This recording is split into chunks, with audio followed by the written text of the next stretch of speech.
evening, everybody. Thank you for joining us on March 12th, 2024 for the regularly scheduled Village Board meeting. Please join me for the Pledge of Allegiance. I pledge allegiance to the flag of the United States of America and to the republic for which it stands, one nation, under God, indivisible, with liberty and justice for all.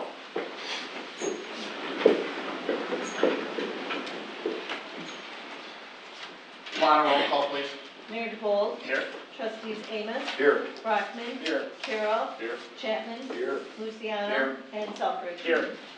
All right, we do have a quorum present for this evening to conduct village business. With that, we will move into our citizens section. Are there any citizens wishing to address the village board? For any citizen that chooses to wish the board, simply just state your name for the record. We'll try to monitor it so you don't exceed the 3-minute window, please. Thank you, President and trustees. My name is Bob Stahl, and I am a 42-year resident of Shorewood. I live at Colonnade and Windsor, and I've been a 25-year member of the YMCA. And I wanted to just voice my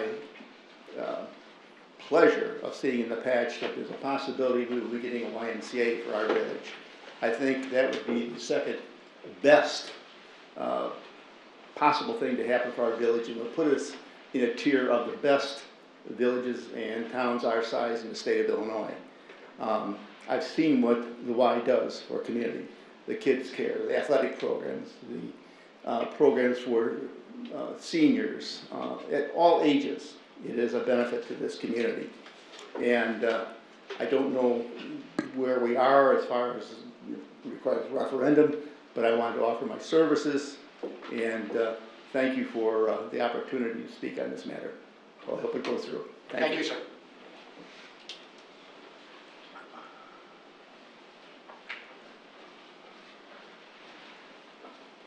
Hi, good evening. My name is Tasha Marsalia. I'm not a resident of Shorewood. I'm actually a resident of Plainfield and also the executive director of the Plainfield-Shorewood Area Chamber. I wanted to come and speak on behalf of myself, my family. We are a member of the C.W. Avery Family YMCA in Plainfield. We have been. We have 4 children who have grown up in their sports programs. I myself am a competitive swimmer with the YMCA with their master's program. And I just think it would be a great benefit to the village of Shorewood, not only to the community as adults, but also as the young children. I actually live in Wallen Woods, where C.W. Avery is. We also do have 2 different schools that are there. It is something really neat to see right after school. These middle school children that get an opportunity to go to the YMCA, they get to participate in the different activities that are going on. It keeps them in tune with what they're doing to be healthy, and I just think it's a great opportunity. On the other side aspect, obviously being the executive director of the chamber, I do see a huge benefit for our business community. We are a partner with the YMCA. We get to do a lot of different volunteer days. It gives the different businesses an opportunity to learn a little bit more about them and kind of do group activities, volunteer their time. I just think, you know, obviously it is a very, very great organization. You can see there's so many people that are in here. There are a few also that do live in my neighborhood as well, and I really hope that you guys do vote for this evening. Thank you.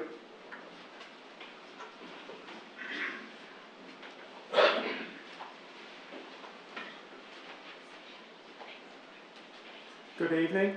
My name is Andy Midlock. I'm a resident of Lake of the Woods North Subdivision. Been a Shorewood resident for 30 years, currently a Y member. I've also had the pleasure of working full-time 10 years for the Greater Joliet Area YMCA. So I can kind of put 3 different hats on tonight as I address you. And as I thought about what I might want to say tonight, I just would like to pose a question, and that is, what is your why story? Because if we think about it, all of us have a why story of some kind. Be it our kids, as mine did, taking swim lessons at the Y. Maybe you did yourself as a young child.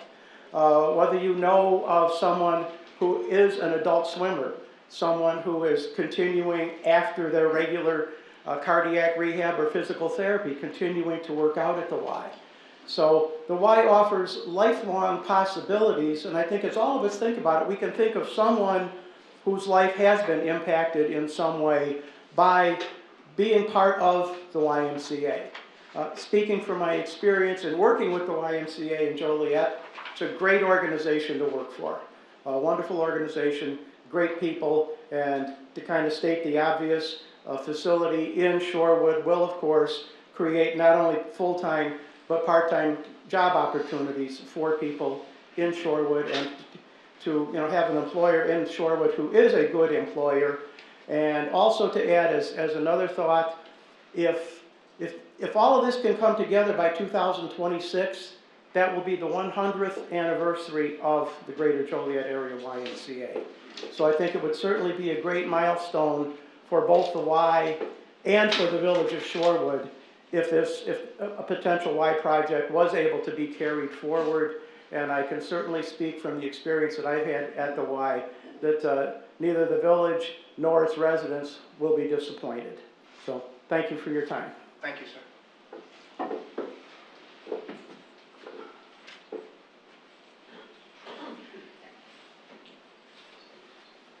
Good evening. My name is Mary Jaworski, and I'm a 37-year resident of Shorewood.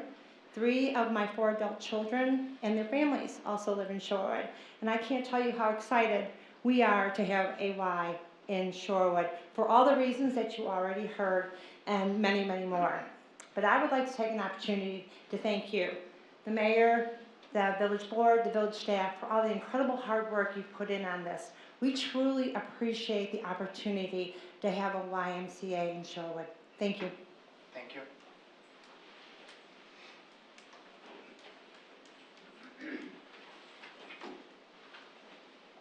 Hello, I'm Matt Persichetti. I'm an 18-year resident of Shorewood. As you can tell by my physique, I am not a current member of the YMCA, but I intend to be one. My 17-year-old son is a member of the YMCA. He drives all the way to Plainfield to go enjoy that facility. I did have the honor of sitting on our steering committee, and over with the surveys of the village, that was one thing that was severely lacking: an indoor recreational facility. The ability to have that, not only have that, but be a YMCA, I think it's fantastic, and I hope that you guys take care of it and get us that. Thank you.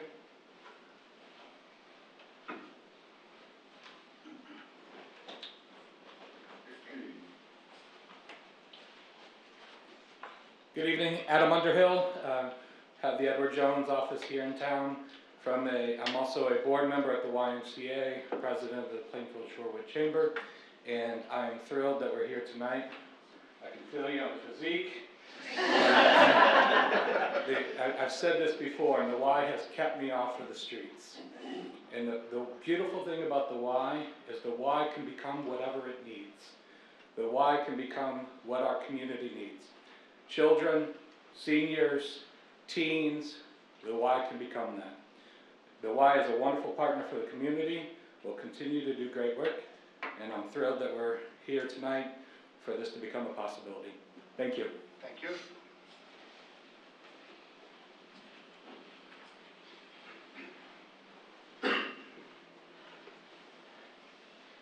Good evening. I'm Rob Schiffbauer. I'm the superintendent of Minoka Community High School District 111.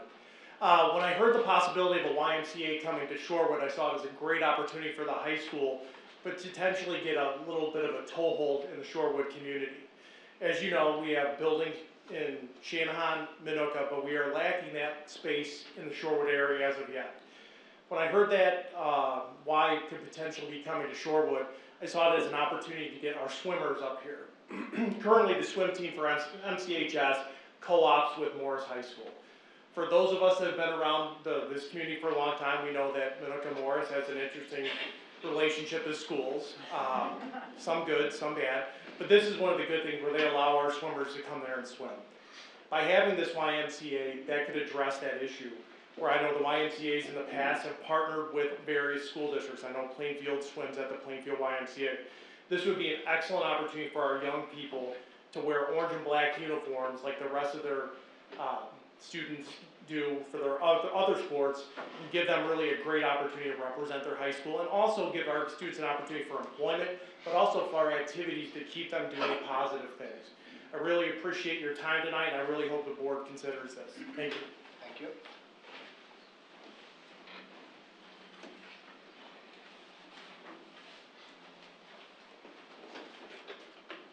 Good evening, Mr. Mayor, members of the board. I wanted to thank everyone for the opportunity to come out here tonight. My name is Paul Schrick, and I am the superintendent for Troy School District. Being the academic, I've got a couple things I wanted to share with you about why I feel that why is an excellent opportunity for the village of Shorewood, and definitely its students, being selfish anyway, in terms of what we offer our kids. After school programs and before school programs provide a lot of opportunities for students. Some recent research that I found demonstrates that after-school programs can provide excellent supplemental physical activity. This is something that the state feels is important, we feel is important, our community feels is important. We have a lot of opportunities for WISE to offer excellent sport programs for kids outside of school, but definitely in our after-school programs as well. In addition, there is some recent research that supports that if kids are in after-school programs and really I guess what, give me a second here to make sure I got this right. The high quality after school programs combined with potentially extracurricular activities, but not necessarily combined with those activities, can improve work habits, task persistence, and provide for less aggression and less misconduct in students in schools. Well, these are all wins for us, so we're thrilled that if the Shorewood Village decides to build a Y, not only would it help us out with our after-school programs for our students in Troy, it would provide great opportunity for the community and a long-lasting opportunity for our young students that are staying here in Shorewood and grow and become members of the community. So we're thrilled to do this. We're very much in support of this. I have a message from our board president, Mr. Mark Briglione, who is a long-standing Shorewood resident who was also a member of the board of the YMCA, he said, for 20 years. And he couldn't be here tonight, and he apologized, but he wanted me to speak on his behalf and say that he also fully endorses the YMCA for the village. So, thank you. Thank you.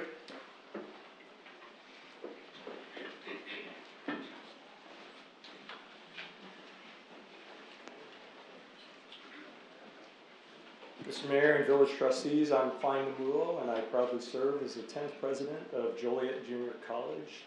And it's a pleasure to be here today. And Mr. Mayor, I will say that I believe the reason Dr. Schiffbauer cannot sit in the front row is it's because of his name, image, likeness deal that he has. So it only applies to Manuka, and once he's in Shorewood, he cannot be on camera for more than 7 minutes. So I come before you in strong support of what the village is considering.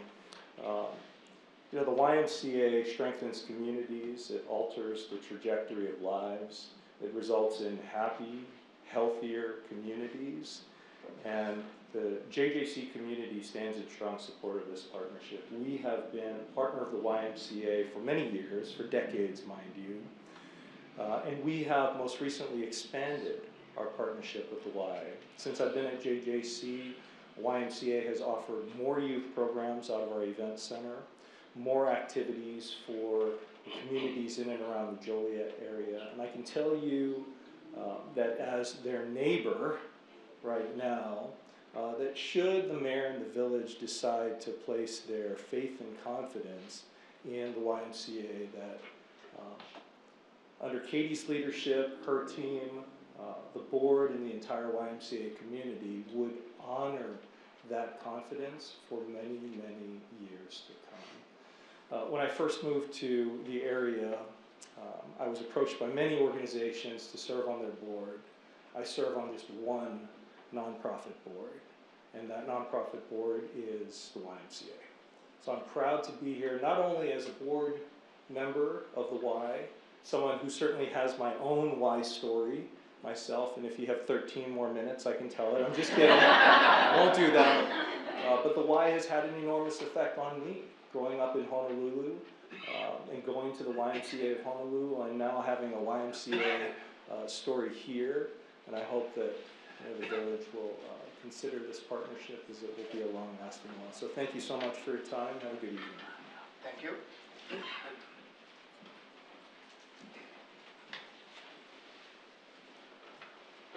How you doing? Justin McLaughlin. I'm not 100% sure where I'm from since I am unincorporated Joliet in Troy Township with a Shorewood zip code. But you know, what I do tell people is I've always considered the village of Shorewood my home. I've seen it grow. Been here since 1988.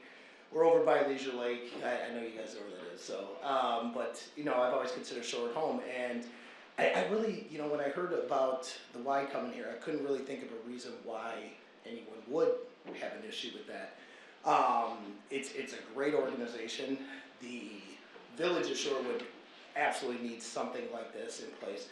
Forgot to mention, I'm also the current president of Three Rivers Associations of Realtors, and we are fully in support of a YMCA being in Shorewood. And the only ask I would have tonight for the trustees is, I can't tell you how many stories I've heard of single parents who work full-time jobs, who, I know it's not that far, but they have to drive all the way to Humboldt to drop off their kids in the morning to go to the choice schools, or then be there in the afternoon and pick them up from there. So I think when you're deciding tonight, I just want you guys to think of a single parent who has to go through that, because if it's in the village of Shorewood, it just make their life a lot easier. That's it. Thank you.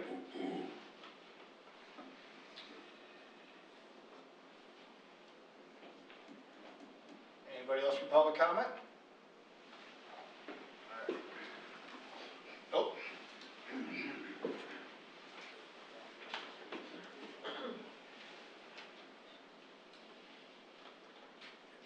Good evening, I'm Sherry Rebecki. I am the board chair for the YMCA. I just wanted to thank all of you for your support so far. There's been a lot of work put into this already. We know that, we are aware. We are so grateful for it and for all of you and for your support, Mayor and trustees. Thank you so much. And just ditto to what everybody said here. I also only serve on one board. Been affiliated with the Y for about 25 years. My kids have Y stories. My husband has a Y story. It's just an incredible organization that, again, supports children, supports seniors, supports teens, and just a place for the community to come together. So we really appreciate your consideration and look forward to a future partnership together. So thank you. Thank you.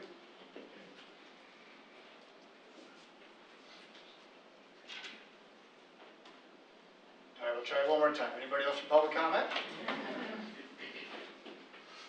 Go ahead, sir.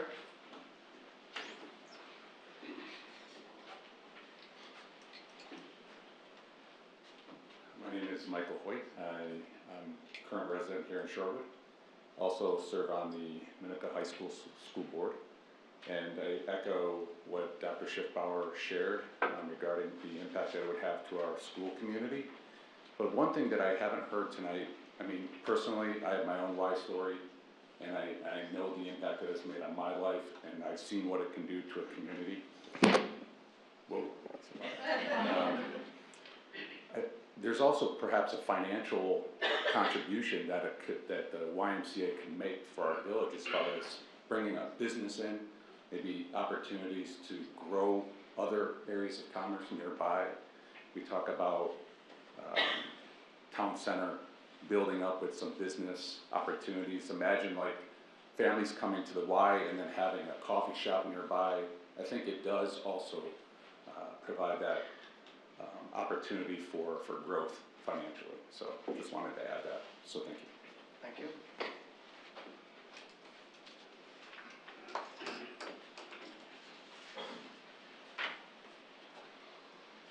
Good evening. My name is Tiffany Allen Smith. I am a 2-year resident of Shorewood and a 1-year business owner in Shorewood.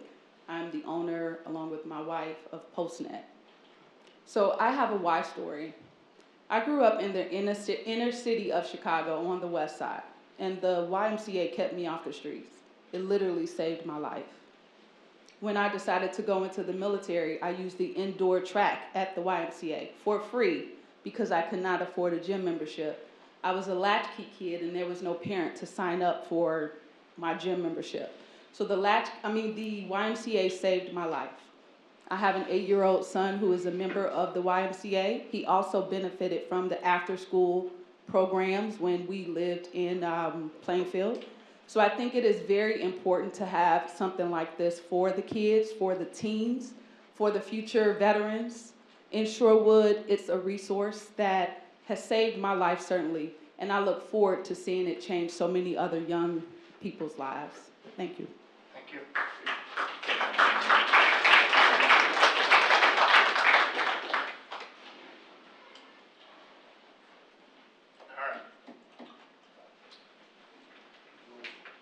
Conclude our citizens section, and for that we will move into our consent agenda for this evening.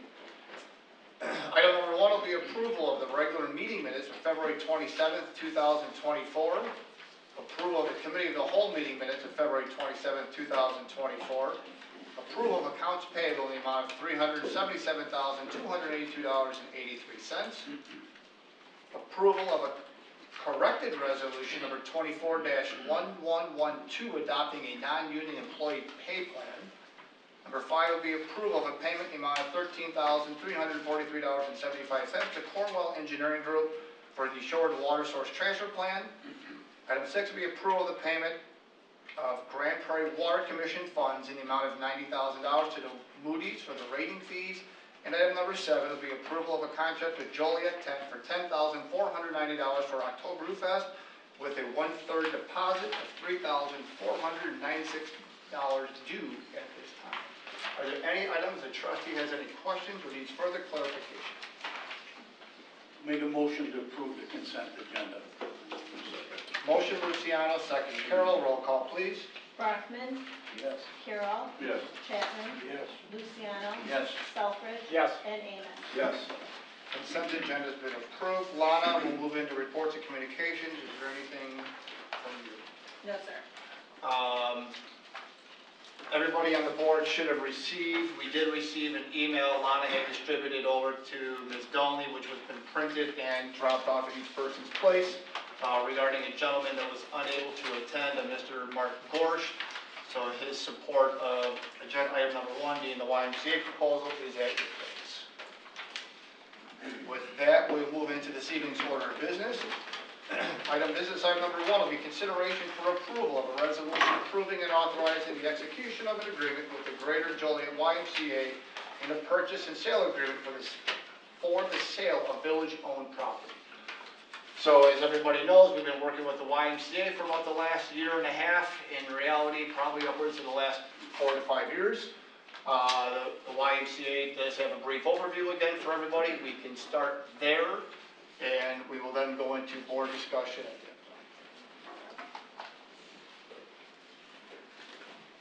Thank you. We are incredibly honored and excited to be able to share a little bit more information with the village board and with the village at large. But first, I'd like to start by thanking everyone who came and shared their why story.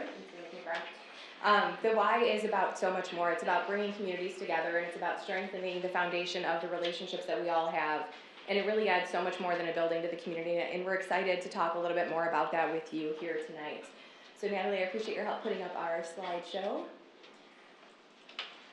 Thank you. So as I mentioned, bringing the community together is what the YMCA is all about. We've been serving our local community for 95 years. As we heard earlier, we will be turning 100 years old as an organization locally in Will and Grundy County in 2026, which is an incredible milestone. And the opportunity for us to work together to bring a brand new YMCA here to Shorewood and to be able to celebrate that with a century of service is an incredible opportunity that we all have. So we're, again, just really grateful for the time and the opportunity to share a little bit more with you. As we've mentioned before, we have 3 YMCA facilities, and we've got more than 50 program locations across Will and Grundy County. Last year alone, we served close to 34,000 people. And as we look ahead, we're really excited to serve even more people right here in the village of Shorewood. One of the things that's really special about the Y, and we heard a little bit about that today, is that no one is turned away due to the inability to pay. We create opportunities for people, and we have the chance here tonight to create opportunities together for the future, for future generations, which is incredible. In 2023, as an organization, we raised and distributed more than $2 million in scholarship funds and grant assistance to provide free and reduced fee programs to everyone in the community who needed them, regardless of the ability to pay. That is incredibly important to us. We will not turn anyone away because of finances. We want to make sure that as a Y, we stand here today, tomorrow, and forever to make sure that everyone has the opportunity to thrive in our community. As the mayor mentioned, this has not been a short journey. We've been working on this project for quite some time. We began with a market study back in 2019. We actually contracted together. We worked together in partnership to look at what the community really needed and to begin a task force and group that had a lot of conversations about what were the amenities and services that the community wanted to see from a recreation perspective. As a result of that, we learned some really important facts. We learned that a majority of local residents, 76%, want to be healthy but struggle to find the ways to do that. We learned that residents want a facility that is complete, and by complete I mean having a gymnasium, having a pool, having an indoor water facility, and having a track that folks can use. We also learned that more than 8 in 10 people are just looking for that place to belong.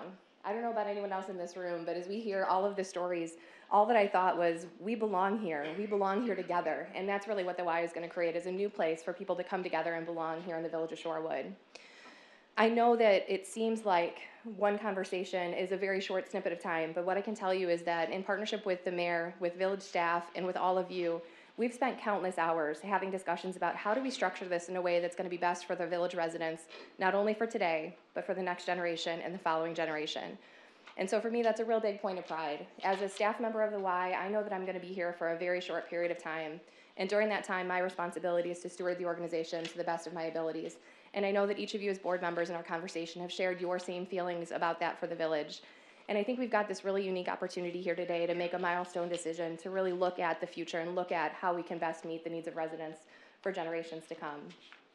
In 2021, so 2019 we did that study. Of course, results came back in January of 2020, and we can all picture what happened in February and March, onset of the pandemic. We strategically paused our conversations. We knew that we had bigger issues that we needed to tackle as a community. So then fast forward to 2021, following the recent mayoral election, we sat back down again with the mayor and had the conversation about what is it that the community really is looking for. That conversation spurred into more and more and more conversations, and that's really what we're here to talk about today, is the result of all of those ongoing discussions and the refinement that we've had over the course of the last several years. There we go. Okay. And our vision for the future is to establish this really rich partnership to develop a state-of-the-art facility that can really meet all of the community needs. We heard from a variety of folks here today. One of the things that I love about the Y is that we serve a diverse population. From infants to seniors and everyone in between, you have a place at the Y, and there's an opportunity for you to learn and to grow. We see that we can create a synergistic upfront cost savings by doing this together. If either organization was to work alone, either entity was to work alone, we would be bearing incredible costs. But by doing this together, we have the chance to really what we say at the Y is take 1 + 1 and have it equal 3 instead. So we have the ability to amplify our impact by working together. We know that we can collaborate to provide programs and services for residents of all ages. We heard from a number of our partners here today, so we really appreciate them taking their evening to come and join us. And as we look at what the timeline means, I know we keep talking about 2026. What that means to me is that we've got another generation that we're not going to miss serving here in the community.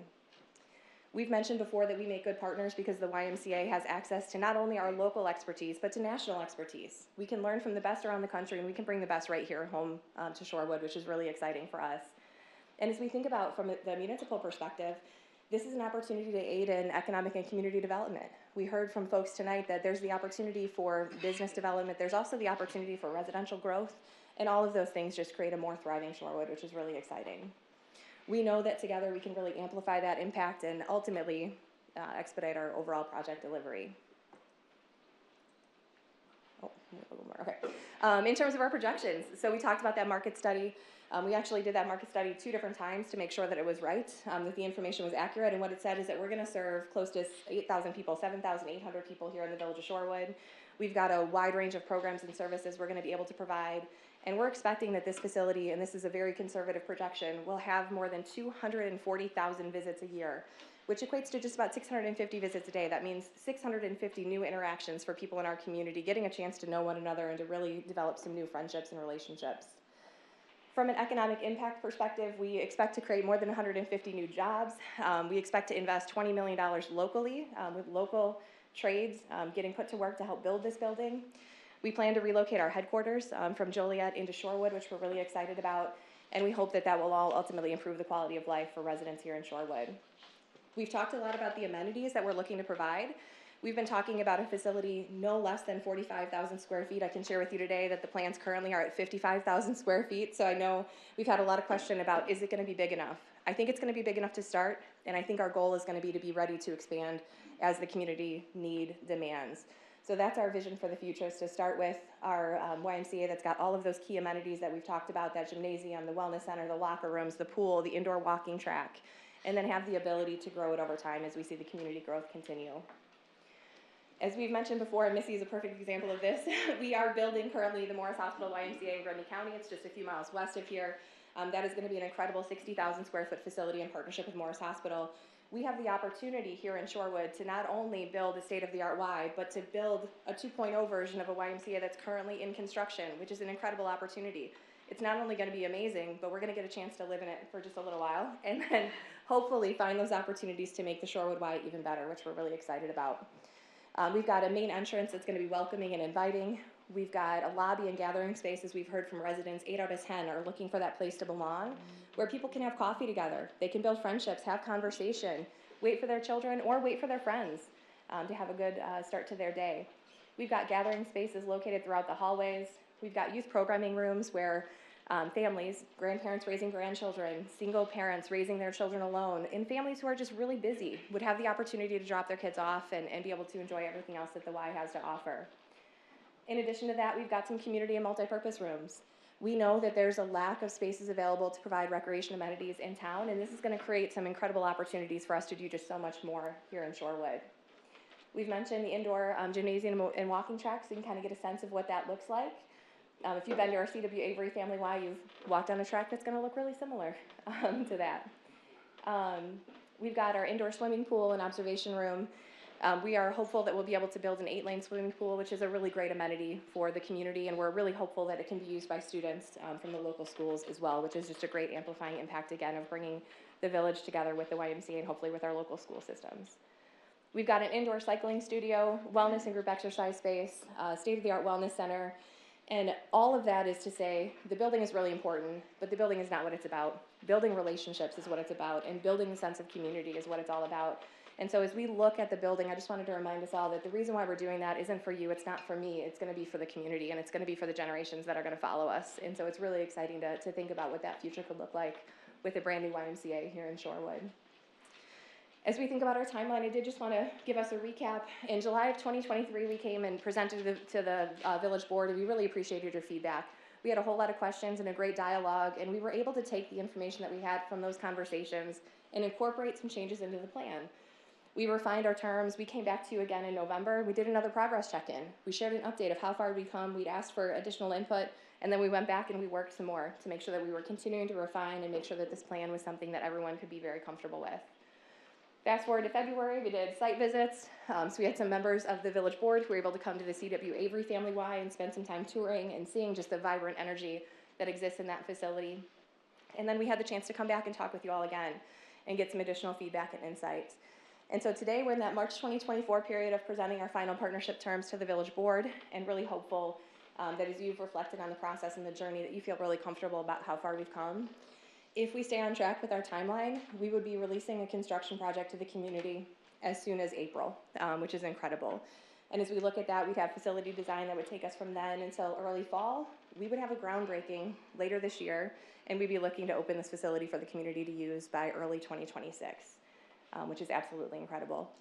And again, we all believe that in doing this together, we have the opportunity to grow stronger, not just for the Y, not just for the village, but for the community as a whole. And we're really excited about that opportunity. So Mayor and Village Board members, thank you for all of the time. Thank you for your due diligence. Thank you for the hard questions and the easy ones as we've gone through this process together. We really appreciate it. Without a doubt, thank you. So again, this isn't anything new. This project was discussed even back in 2019. We had to table it due to 2020, so it got sidestepped for a little while. 2021, I had the opportunity to run into Ms. LeClaire. We kind of reintroduced the idea to see if it was still a viable option, which it was. The latter part of 2022, we re-engaged it. We had some workshops with the committee of the whole, brought some of those ideas to our village board, and honestly, over the last 18 months, back and forth with documents, presentations, And here we are trying to present a little bit more of a final document. With that, I also want to highlight a couple of other things for our residents in the community. In regards to the timeline and approximate location, Windstone 52 is an approximate location right there, would be on the southwest corner. The traffic light has been warranted by IDOT. The village has been going back and forth with IDOT in regarding to final design. The village has been trying to save approximately $900,000 because of, I don't want to say a dispute, but difference of opinion in engineering in regards to the intersection design. I've directed staff at this point, we are waiting back our final rebuttal from IDOT, which Public Works Director Noriega has indicated we should be receiving that at any time now. Once we receive our final documents back from IDOT, we will submit the design and construction phase of the traffic light at Windstone 52. Again, the warrant's already been issued. We've just been trying to go back and forth in regards to the design to save approximately $900,000. Again, once we get our final documents back, we will move into the design build stage of the intersection. If all goes well, approximate timing is we could still go into construction this fall for the traffic light. The biggest delay, of course, is the mast arms. So maybe sometime during the winter, probably realistically early next year, they can put the mast arms up, but the design of everything else could still be done this year. So that's the traffic light component. In regards to the cost estimates, the fact that the YMCA has partnered with the City of Morris, it's taken upwards of 10 years of private fundraising to get to the point where the City of Morris has been able to build their facility. We're in a very fortunate spot right now. The cost comparisons are very accurate. So we can build a very similar size facility, as Ms. Leclerc and the Y staff has just updated. Right now, we're even a little more on track to scaling this a little bit bigger to a potentially 55,000 square foot facility based on available budget and scale, economy of scale, doing back-to-back projects. So again, everybody wins. The Y wins. Our community wins. Additionally, permanent and temporary jobs. This is a great opportunity for our community. We were talking about 150 temporary jobs for our youth. We hear it repeatedly. I know this board for years has always fought to bring those different types of developments here and to find employment opportunities for our youth. Again, just another great opportunity, as our educational partners stated, the educational abilities, community room space, just again, as a general opportunity, it's amazing that we're here. The location being proposed right now is on a village-owned piece of land on the southwest corner of Route 52 and Windstone Drive. We did work with the YMCA about trying to look at some development opportunities to the west of the railroad tracks. I give the YMCA an abundance of credit. That was probably what they worked through for about the last year and a half, was trying to work with different development partners. And as they sought out different locations, they were able to refine those numbers. We had additional conversations. Hence, one of the problems was the scale. Going west would be 100% new utilities, 100% new extensions. The cost aspects continue to ramp up. Came back and discussed the possibility of the land the village owns. It's a little over 17 acres of land at this corner, and the fact that it's conducive to the school, walking trails, continuity, and traffic lights already going there with utilities right available for the developments. Lastly, the economic impact. Somebody did touch on it from one of our citizens touched on it, and I'm a firm believer of that. I did also go take a tour of the C.W. Avery facility up in Plainfield. And it was interesting when we came out of the facility, the amount of parents that were sitting in their vehicles, obviously waiting for their kids to finish their youth programs, sitting on a phone, obviously trying to occupy some time. I believe this location creates a vast amount of economic opportunity here. We have a variety of commercial space right on Route 52, and I completely agree with the opportunity that you could have a coffee shop or something of that nature, another restaurant there. Finish your activities with the wife, maybe a juice bar or something, I don't know. But you create the opportunity to have a wonderful partner right across the street. In regards to funding, our board has received a memo. This is a $20 million project. An opportunity here at the Village of Shorewood, partner with the YMCA, 50-50 split. We've been back and forth in regards to this. The board has been briefed. They've been issued another memo in regards to how we could fund it. On a $10 million opportunity, the village would front our portion, and then we work on bonding some additional structure for some of our capital improvement.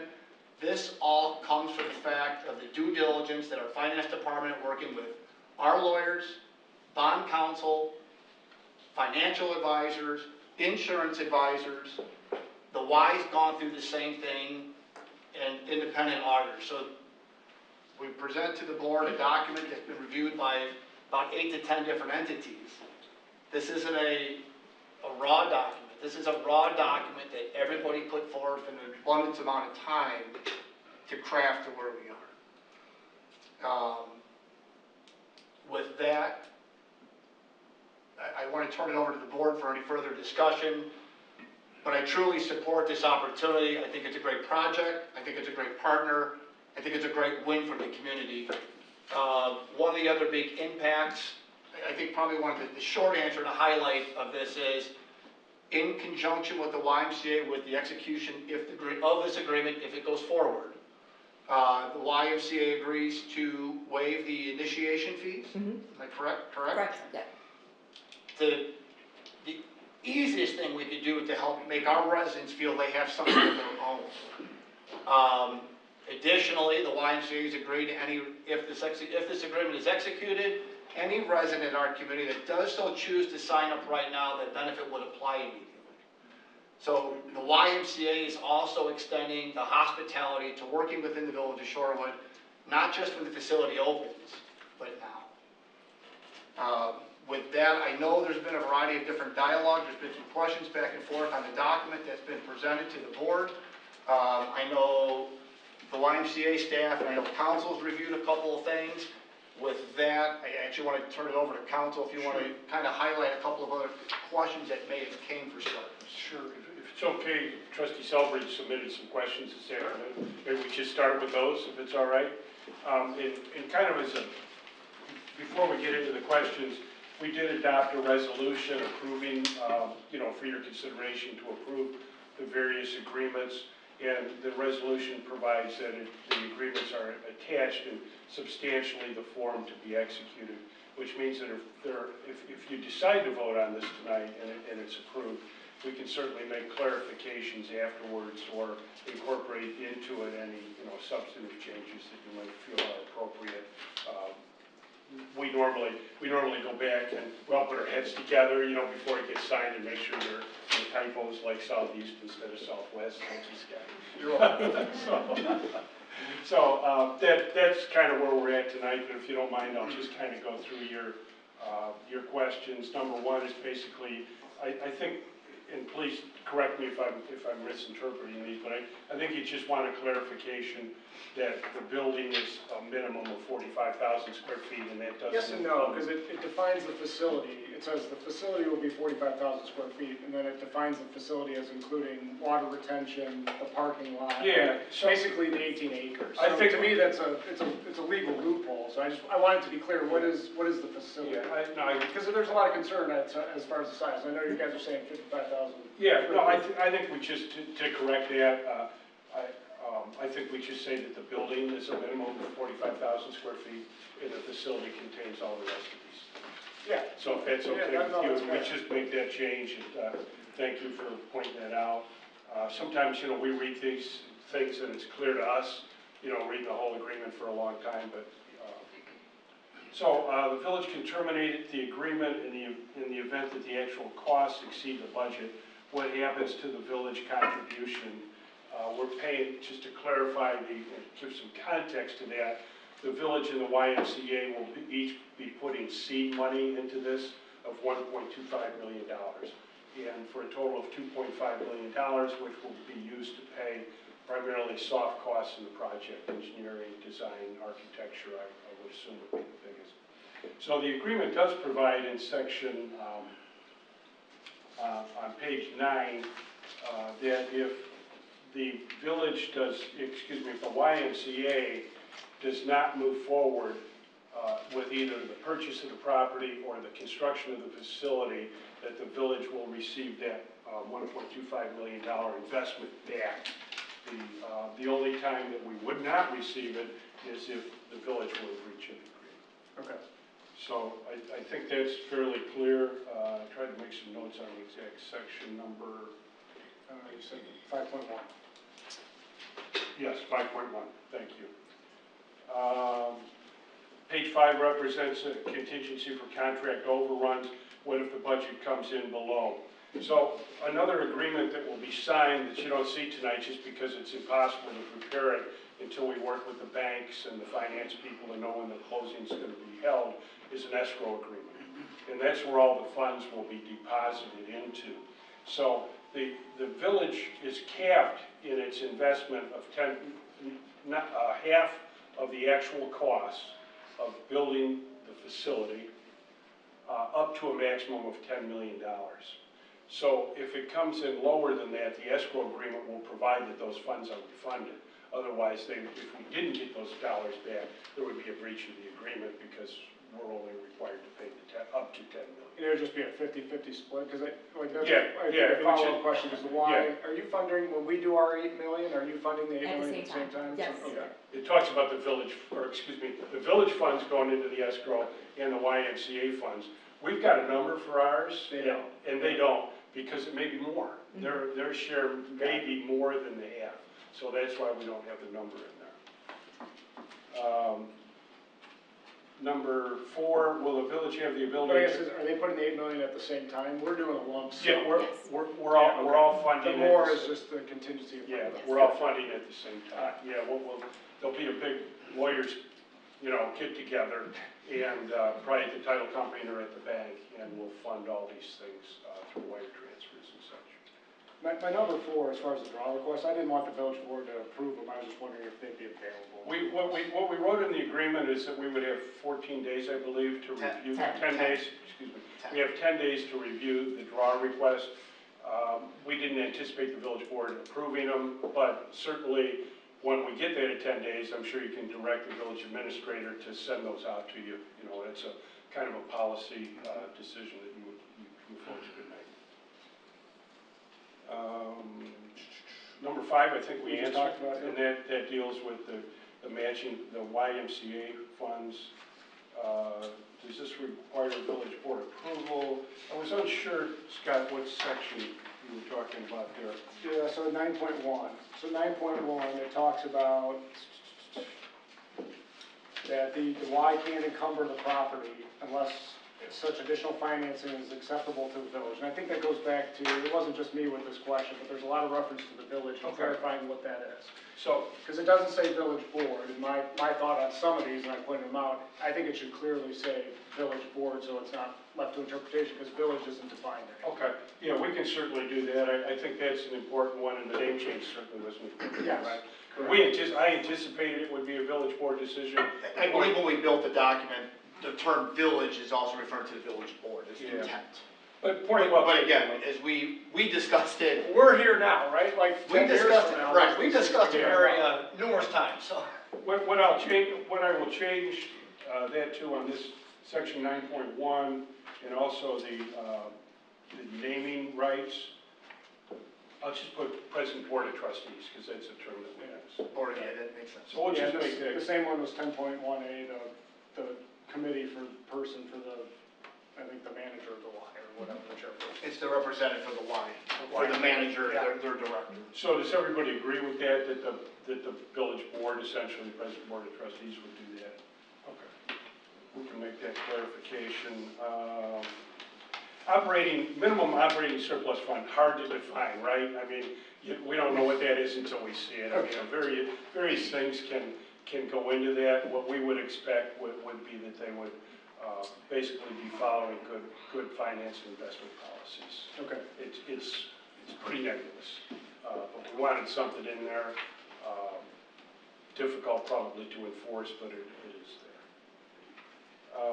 Medical facility, I think it's clear that it's in addition to the 45,000, it talks about in addition, the medical facility, but certainly a clarification we can make. Yeah, I think it's clear on page 1 here, it doesn't mention in this section. But Yeah, we can certainly clarify that, no problem at all. Cost of land acquisition, thank you, that's a carryover from a prior draft when they were talking about buying other property. I have a question on the, Yeah, back to the building. yeah. It says 45, and then I think 55 was on the screen, and I believe that's the first time we're aware of it going up to 55. Yeah, So at what point will it be in the document, actually, what it's going to be? It won't. It probably won't. I mean, It says not less than 45,000. Okay. yeah, it's a minimum of 45,000. I think I mentioned in my memo to y'all that we were maybe looking at 50,000. 55 is new, right? Good news. If they can get that done within these limits, I'm sure the board would agree the bigger the better. So regardless of size, if they come on board with the medical group, they're not going to be in that number, right? No, the medical group's a separate. That's a separate thing, and just to clarify, if they do bring the medical group in, we will take the money that, our 10 million that we put in that benefits the medical group, we'll come up with a calculation. We'll compare the square footage of the medical facility with the square footage of call it the YMCA facility, and then we will get some of that money back. Our intent's not to pay for the medical facility, so the Y has agreed to reimburse us for costs that benefit the medical facility. Okay. So on a proportionate share determined by square footage. 11, Scott, I think we answered, that's the name change, right? Yep. Right of first refusal, you know, we don't have that in there. Yeah, my thought was that at the end of 30 years, if the Y decides to move on from the project, or if they default or something like that, I'd like the village to have right of first refusal. We're chipping in money that is going to this property that we won't get back, but at least we can control the property. That was the reason I asked. Let's talk a little bit about what a right of first refusal is, because there's some confusion sometimes about that. Just want to make everybody, make sure we're all on the same page. A right of first refusal would be the Y puts the property on the market, okay? And they ask $10 million for it. They get an offer of $9 million. They would then bring that back to the village and say, we have an offer of $9 million on the facility. You have 30 days or a reasonable amount of time to match that offer and to buy. So it's not an option to buy. It's not a requirement that they sell it to us, but a first right of refusal means we can match any offer that they have. Is that? Yeah. Yeah, I recently did that in a document for another municipality. Essentially, what we would add to this would be that the village would have a first right of refusal. If the Y determines to sell it, they'd bring a bona fide offer to the village, and the village would have 35. Usually, we put 30 days in there. I don't know because they want to react. I think that's fair. In conclusion, at the expiration of the agreement, which is set for 30 years. Absolutely. I think, and we talked about that. I think that's fair to add in.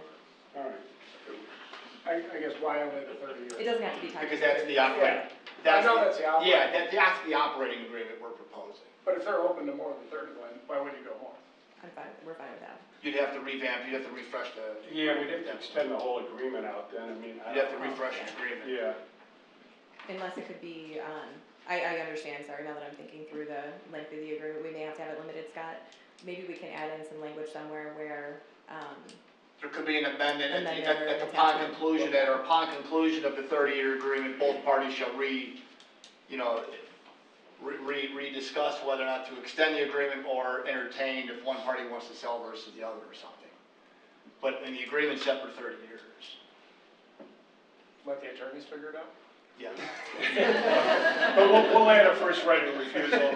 I think it's difficult, to be honest with you, to get out. I mean, 30 years is a long time from now, right? Yeah.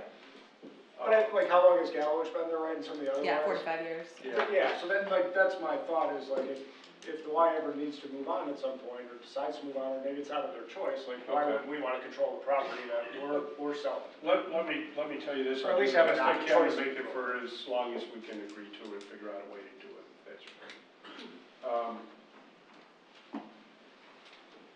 Facility name, we talked about the first right of refusal.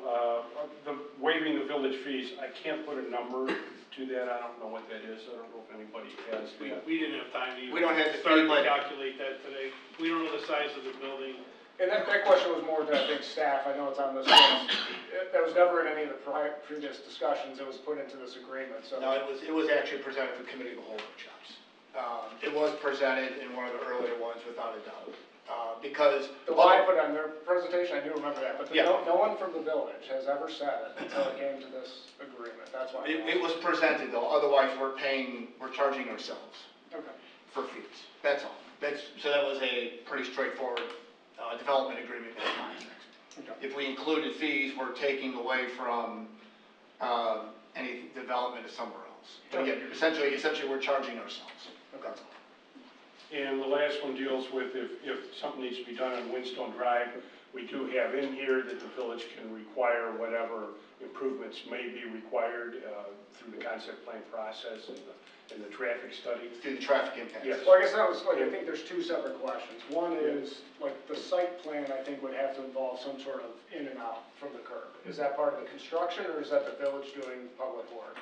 That's all tied into this project. Yeah. It's a separate, Then the traffic study, whatever it might determine is extras necessary. It's all tied into That's all in this. the $20 It's all million, into this. not the village. Yep. Yeah, It's not the village. they've got a contingency fund and Yep, we've got a roadway improvement allocation in the planned budget, just in case we need to do some improvements to Windstone. it wouldn't increase the village's cost. Correct. So they're responsible for traffic study if there is. Yeah, what they'll do is, they'll do a traffic study when they bring the concept plan in. Correct. And, because this will all go to plan commission, and all the, plan commission will have a chance to comment on it. Make that resolution.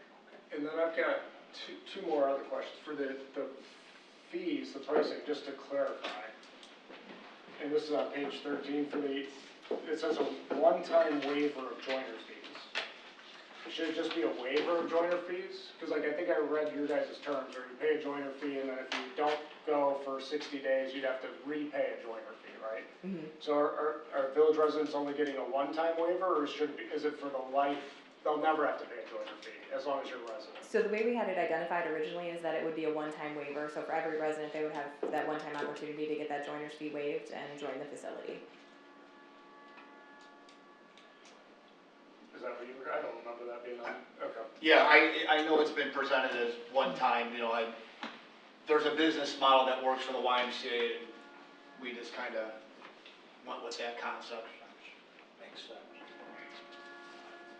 So does the membership expire after 6 months then? No, so long as your membership remains active, you never pay that fee again. So it gives folks the opportunity to join and have that fee waived. You would never be charged that fee again if you maintain your membership. How do you So keep there's your no membership expiration. active? You would just continue to have your monthly membership Pay dues. your monthly Yeah, fee. pay your monthly fees, or some people So- pay annually. So I understand what they're saying, I want to make sure I have it correct. So if I join and get the initial one waived, Yes. and I pay my fees for 2 months and quit, Mm-hmm. when I come back in 6 months, do I have to pay the initial fee again? You would have to pay the initial fee again, so you would get that one-time waiver of that initial fee. So it saves the residents only the one time. Yeah, no, that's, I thought it was, I didn't realize. I thought it was forever. Yeah, I did too. Yeah, 'cause yeah. Okay, so are we all comfortable, I guess, with only having a one-time waiver for the fee? Is that everyone else's understanding? Yeah? Okay. Number two, it talks about offer village residents member pricing on all programs. That one doesn't say on the execution of this agreement. That was just on the one-time joiner's fee. Correct, so we would carry that benefit forward as soon as this facility would open, so that would be tied to the facility here in Shorewood. So you would have that membership, or the program discount available as soon as this facility would open? Not ahead of time? Not ahead of time, yeah. And the Did you challenge not say really that in just, February at the committee of the whole? in February, as we were discussing, we were trying to figure out through the logistics of our software, how we could make that work, and we were really challenged to be able to do that through the other facility locations without having Village of Shorewood residents membership, which we're gonna be creating for everyone in the village. So I think it was a challenge that came up as we worked through the system and how we could make that happen, Scott. Okay. So the benefit to the residents is the one-time waiver, but if you ever let your membership lapse, we have to pay it again. And then we get membership pricing once the building's done. Once the not building's at done. the time. Yeah, so it'll be for the Village of Shorewood YMCA. So for the facility that the investment's being made for, you'd see that program discount at the time that it would open, and for 30 years. Okay. Any additional comments or questions? I just have a couple more. Go ahead. A lot of the ones that Sure. Scott asked, and I've asked a lot of questions about this before. One of the things, it's a simple one. When you state medical facility, it's a physical therapy. It's not like a Walgreens or something like that. Correct. Okay. Secondly, in the agreement, I know the mayor mentioned that they're funding it a different way than the bonding. Yep. But in the agreement, we have an exhibit that shows. Yeah, let me explain it. Yeah, Good point. That's confusing. Yeah, it is a little confusing.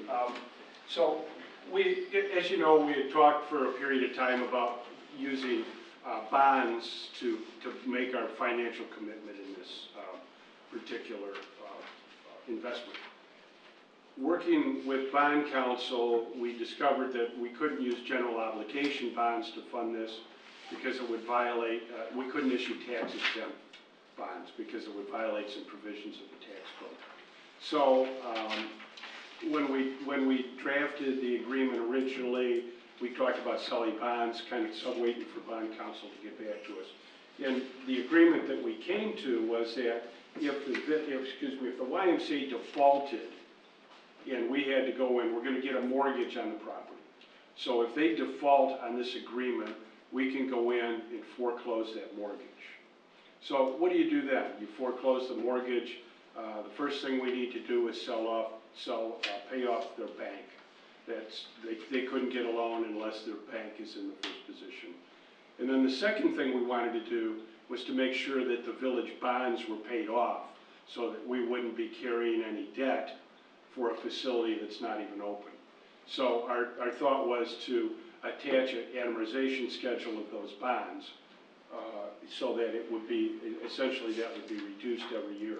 When we decided not to go with the bonds, we just renamed the schedule from a bond amortization schedule to an amortization of the village's investment. So if there's a foreclosure, you can look at any particular year for the first 20 years, which is the anticipated life of our financing, and you can see how much the village would receive as a second priority after the bank. Did that answer your question?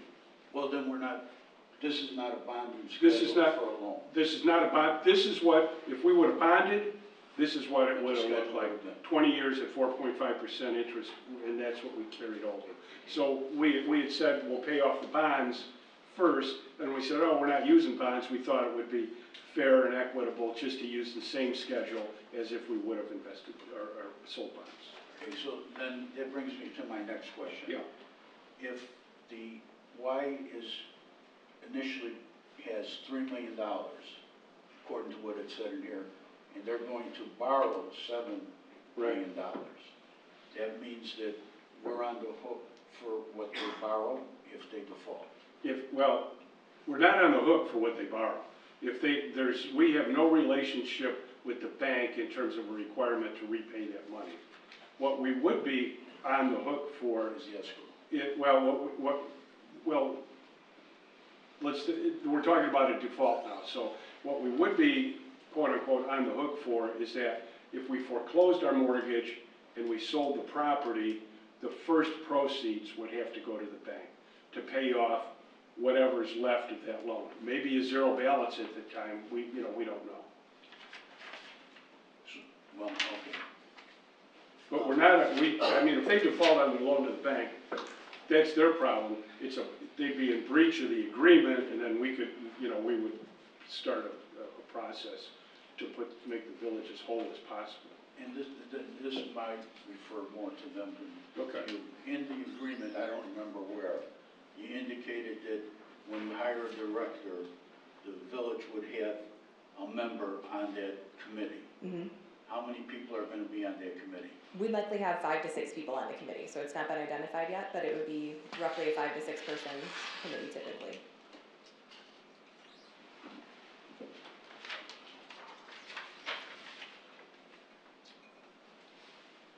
That's all you. Okay. Any additional questions, comments? Let me make a comment because I want to clarify what my position is here. I mentioned it to many of you, so you know. I know everyone here is in favor of the Y.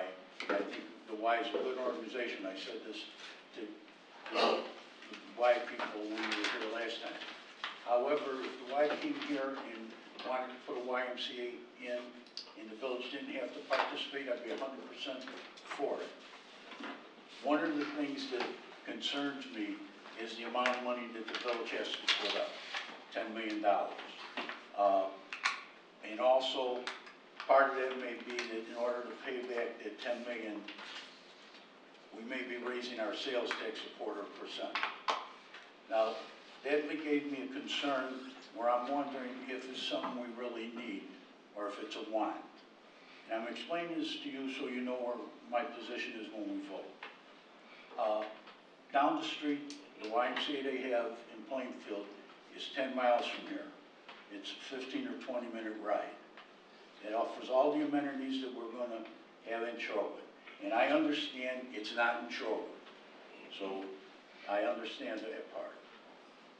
There's an advantage to having here because we're going to waive the initial membership fee, which in some cases can vary from $40 to $150, which is not a lot of money in my mind for putting up $10 million. I understand the village couldn't do this or have this facility without the Y. But by the same token, we have the same amenities available in Plainfield.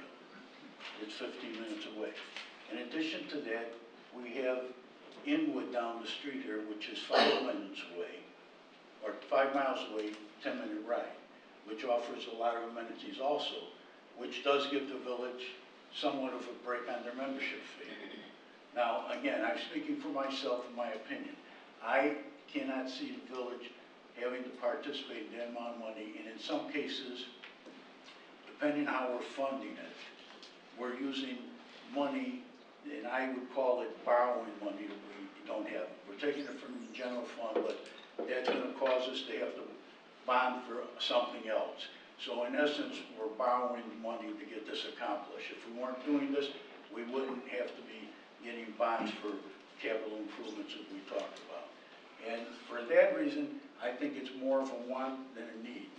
And I look at it from that standpoint because I don't think with the facilities that are available here, we're depriving any of the residents of anything as far as participating in the YMCA. Like I say, it's a good organization. I just don't think it's the right time for us now when we have a big priority in front of us of water, which we still don't know exactly what the final cost of that is going to be.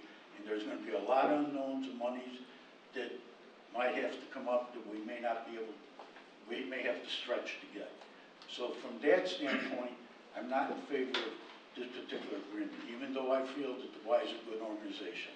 So I want to explain that so when we vote, you'll know why I'm voting, why I am, what way I am. Thank you. Any other questions, comments, concerns? My only comment is I'm in favor of the Y. I've been a member of the Y. I've gone to Plainfield Y. I am disappointed that I thought the benefits, to Tony's point, it's a lot of money. I tried to justify it as a resident where, okay, we get the discounts and we never have to pay a membership fee. So to have that change in the final agreement, that's disappointing for me. Because I think that was really a selling point to the residents, and it's just not the benefit that was presented to us. So, in regards to the membership fee, the organization has to be able to function. I mean, we knew that an initial investment is only going to get you so far. Even in the ability at least to help incentivize and do something for our residents, the one-time waiver of the joining fee, you're right, it may vary from $40 to $150, but it's still a business operation. It may be a not-for-profit, but they still have to be able to make ends meet. There's different programs that they provide, so that there's still an operational expense. Just as Trustee Luciano had also referenced, there's no way the village of Shorewood could build a facility of this size, let alone half the size of this for the price tag that's being presented. We couldn't staff it, we couldn't insure it, we couldn't operate it. It would be unimaginable for us trying to do this alone. The Y is the appropriate partner, I feel, at this time, and it's a great opportunity for us, and I do truly believe that the vision to get it here has taken a long time. I'm appreciative of all the hard work from our board, the feedback that our board has done throughout the last year and a half going through these conversations. And I'm very ecstatic that we're finally here to have this discussion with the board and the wider and the community. If there's no other questions, either we can. No one's discussed it, but like to bring up to the public, this also involves the transfer of our property, correct? It's within this agreement. I know there's no questions on that. Correct. Yep. There's a land sale tied into this agreement that the village is selling the approximately 18 acres of land that the village owns over at the southwest corner of Winstone and Route 52. The YMCA was looking for a facility, approximate land parcel of 12 to 20 acres, fits the bill for the development and allows, and with that, it does allow appropriate amount of expansion if and when that's so needed. So by no way, shape, or form is the facility, the village, and the YMCA handcuffed in regards to that, but there will be, tied to this agreement, the YMCA is actually purchasing the parcel of land to the village. So it's not just the village is not just giving a piece of land away as well. So there is an investment that the village is recuperating as well. With that, so the motion's on, we have the motion on the agenda.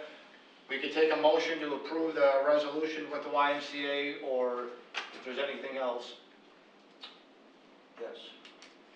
Yes? I would like to make that motion, if you would.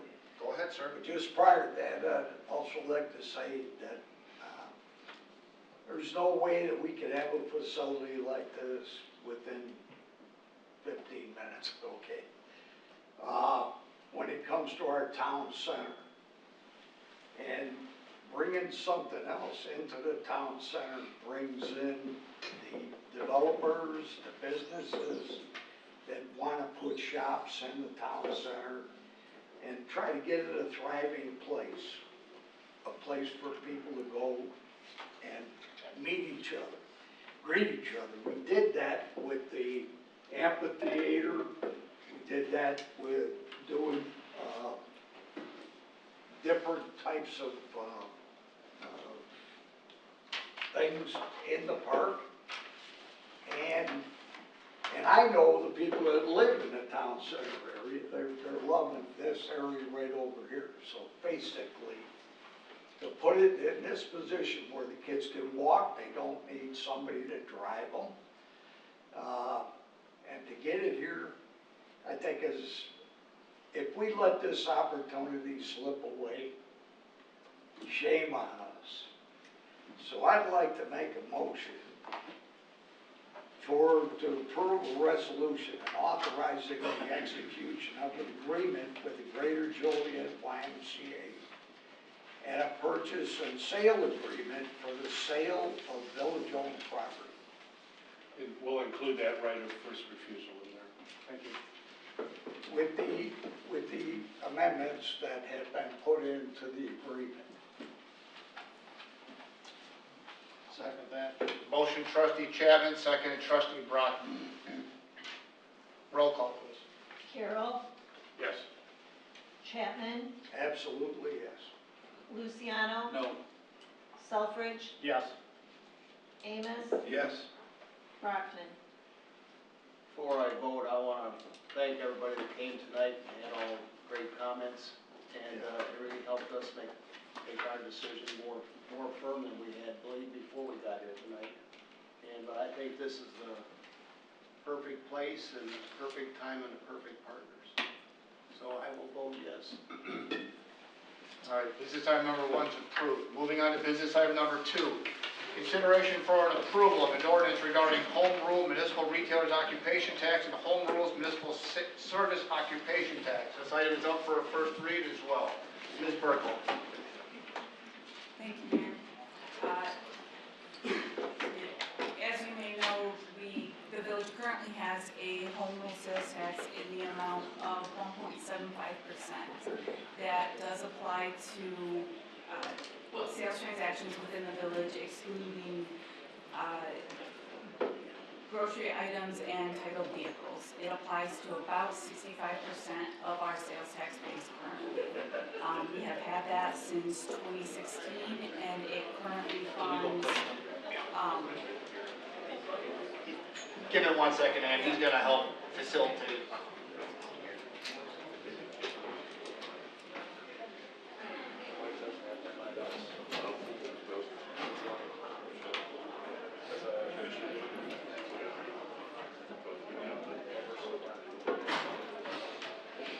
All right, sorry, can you try that again? Thank you. yes.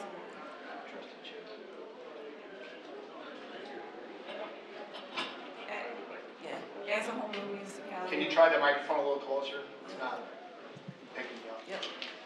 As a home rule municipality, the village is empowered to enact a home rule sales tax in 0.25% increments. We have had that sales tax at a rate of 1.75% since January of 2016. Currently, we split those revenues between our funding for future lake water obligations and our capital improvements. Currently, we collect just shy of $1 million per 0.25% of sales tax. It applies to, the sales tax applies to just about everything in our sales tax base, excluding titled vehicles, grocery items, and certain medical devices. It's about 65% of our current sales tax base. Increasing this from, in front of you is a motion or an ordinance to increase this from 1.75% to 2%. That would generate just shy of another $1 million annually. It would enact this tax beginning July 1st. The Department of Revenue allows us to make changes to this tax January 1st and July 1st of each year. As we discussed earlier, to fund our commitment to the YMCA, we will use those cash reserves that will have us issuing some debt later this year to fund our capital obligations that we have planned to use some cash for. In order to pay the debt service on those capital obligations, we will use this increase in sales tax. I'd be happy to take any questions. So obviously this is the discussion for the follow-up, as we had discussed before, to help cover any of the additional bond debts that go with this. Obviously, we would be making the amendment to raise the sales tax, the 0.25%, which generates to be approximately the extra $1 million in funding. So, I do have a question here. So the sales tax money, that this extra 0.25%, is it directly tied to repayment of the bond that's gonna come out, or is it a general fund item that we appropriate or move? If I might be using the wrong terminology, but you hopefully know what I'm saying. So is it gonna go in a general fund that we would apply to this bond payment? Sure, so when we go to get our bond and we go through the ratings process, we're going to have to identify how we're making that bond payment. And we're going to say, look, we just raised our sales tax to make this bond payment. Here's where we're going to recognize revenue. Here's where we're going to make the payment.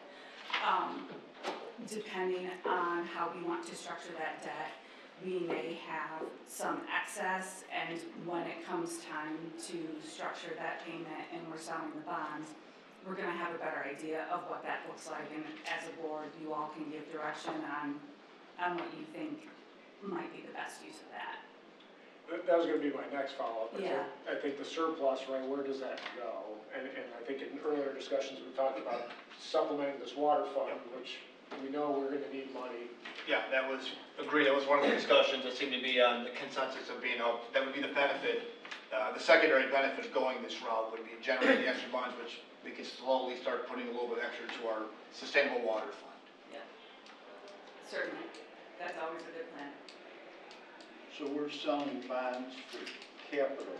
Right. To subsidize what we would have needed for the YMCA. Yes. Basically. And I think that was my other question maybe for council. So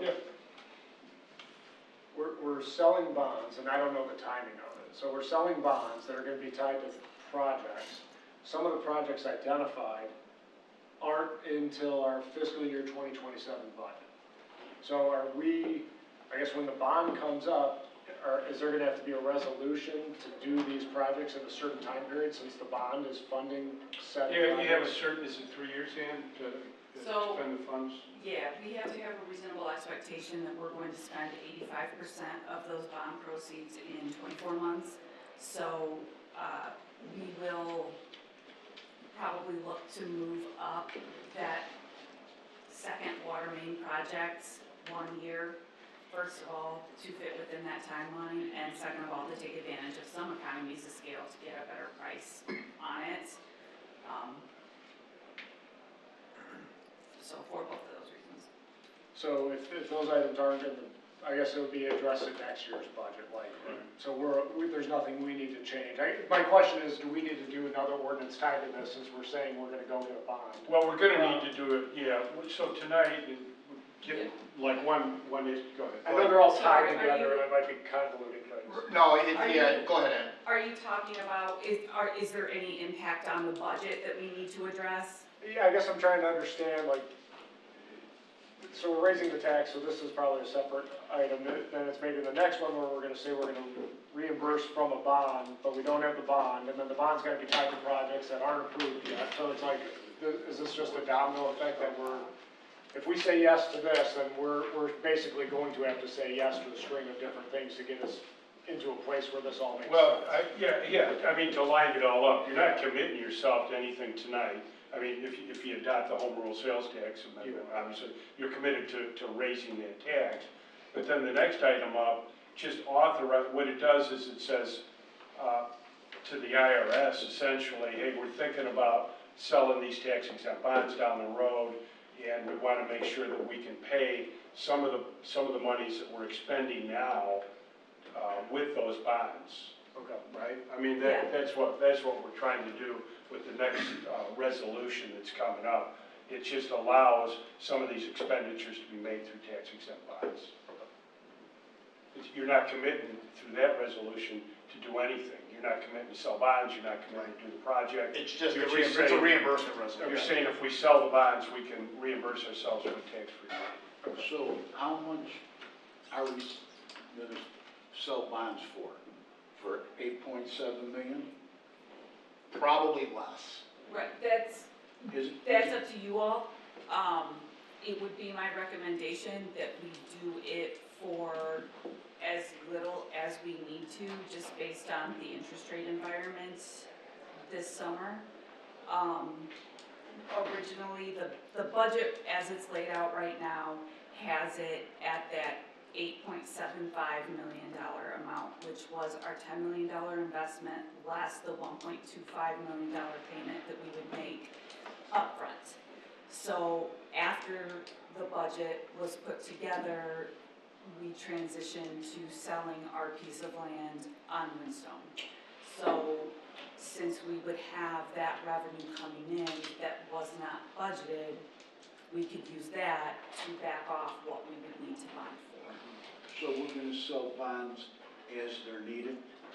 So No, if we need one? we would only do it one time. We'll allow Noriel and Ann to work together in regards to what, like Earl and Geneva was the one big capital project. I don't have it in front of me. Noriel, what was the other? And then there's Shady Lane, Birch. My main question is this, when we go out to sell bonds, it's gonna be for 8.7, whatever. It'll probably be about 7.5. All right, 7.5. So then we're gonna, if, I'm gonna go by the schedule you had in there, 4.5%. So we're gonna be paying interest, is it gonna be for 20 years? That's another thing we can consider at that time. Do you want to use more of our annual increased sales tax proceeds to have a shorter debt maturity schedule? Or do you want to have more of that sales tax revenue going into the water fund to fund more of those projects and have a longer debt maturity schedule? So then we're looking at interest over whatever, even over 7 years, at that amount of money for 4.5%, if that's what they're sold for. And we're between 2.5 million, if it goes 20 years, at 5 million in interest. Right. Thank you. Any other questions on the sales tax ordinance? Since we have to pay for number one, I'll make a motion for approval of an ordinance regarding home rule municipal retailers occupation tax and home rule municipal service occupation tax. Second. Do you want a second read on that? And you want to waive the second read? And waive the second read. Motion Selfridge, second Carroll. Roll call, please. Chapman? Yes. Luciano? No. Selfridge, Yes. Amos, Yes. Brockman, Yes. and Carroll. Yes. All right, item 2 has been approved. Item number 3, be consideration for approval of a resolution expressing official intent regarding certain capital expenditures to be reimbursed from proceeds and one or more obligations to be issued by the Village of Shorewood, Will County, Illinois. As Ms. Berthold, we just kind of touched on, so this is simply the reimbursement ordinance for debt to be issued when we look into those capital expenses, so that we could reimburse ourselves from that. Is there a reason we're doing it now? And that's just a curious question. Yes, so sooner is always better with the reimbursement resolution. Noriel's ready to go out to bid on this project. We can always reimburse ourselves for those soft costs at the front of the project, but the construction costs, we can only reimburse ourselves if we've issued that resolution beforehand. Honestly, this was the most expensive project in our capital plan and the one that made the math work. So let's get this done before we forget about it. It was better to have it on the books than getting under a deadline where Noriel and them were trying to bid the project. There's no harm in having it done. Okay. There is harm in having it not done.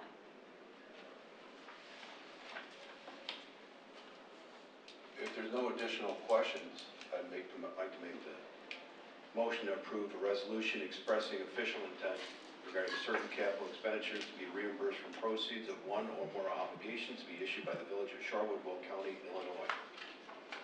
Motion Amos. Second. Second, Trustee Chapman. Roll call, please. Luciano, No. Selfridge, Yes. Amos, Yes. Brockman, Yes. Carroll, Yes. and Chapman. Yes. All right, item number 3 is approved. Item number 4 will be consideration for approval of an ordinance granting an amendment to the conditional use for a planned unit development for a water receiving station at the Public Works facility. This item is also up for first read. Trustee Brockman and Ms. Engel. Thank you, Mayor. Noriel and came before us at our last planning and zoning meeting. We held a public hearing on this very important structure. No one rose for or against it. Comes here with a 7-0 recommendation to the board. And if you haven't seen the entire plans, what are they, about 65 pages or more?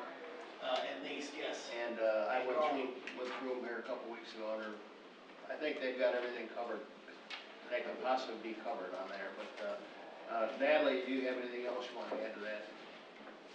No, I can take questions. Noriel, do you want to explain the receiving station, or do you feel like? Yeah, sure. I'll make it quick, okay? So Noriel, concise. we are building a pumping station, receiving station for our upcoming lake water. As you know, that once this is constructed, it will be in operations with our current system. It's being planted right now, or going to be installed right behind our current public works, just north of the water tower. Not only does it include the pumps and the SCADA system, it also includes our 5 million gallon underground reservoir. Additional storage that we are going to need for our future water system to help create resiliency. The underground storage will be divided into two cells, 2.5 million gallon reservoir cells, so that at any given time we're able to do maintenance on one without actually having to shut down the entire system itself. So we'll be able to put water on one side, work on one cell, and then vice versa. The site itself is right behind the Public Works on the north of the water tower. It will be connected and encompassed with our fencing for our current system for our yard. We will still continue to be able to do our leaf composting on site. Just to the north of it is where I think we're going to try to shift our operations, and we will still also be able to plant our tree plantation to the east of it once this construction is completed. We are hoping that with approval of the funding in the near future, low interest rates through the SRF loan program through the state, we are hopeful that we will be able to bid this project later this year and possibly start breaking ground late this year, if not early next year. Our intent is to put this into construction before all of our other fellow partners in the Grand Prairie Water Commission start ramping up a lot of their projects. As you're already aware, the city of Joliet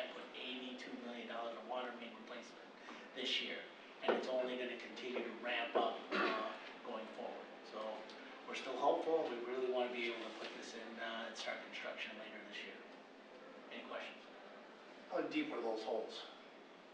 The site itself, it's 16 feet with 10 feet in the ground, okay? So the mound itself will be, plus with about a little bit of dirt covering it, will probably be close to 8 feet high. So we'll be able to utilize some of the spoil from the dig and not have to haul it off? That's correct. We are intending to spread it on our site.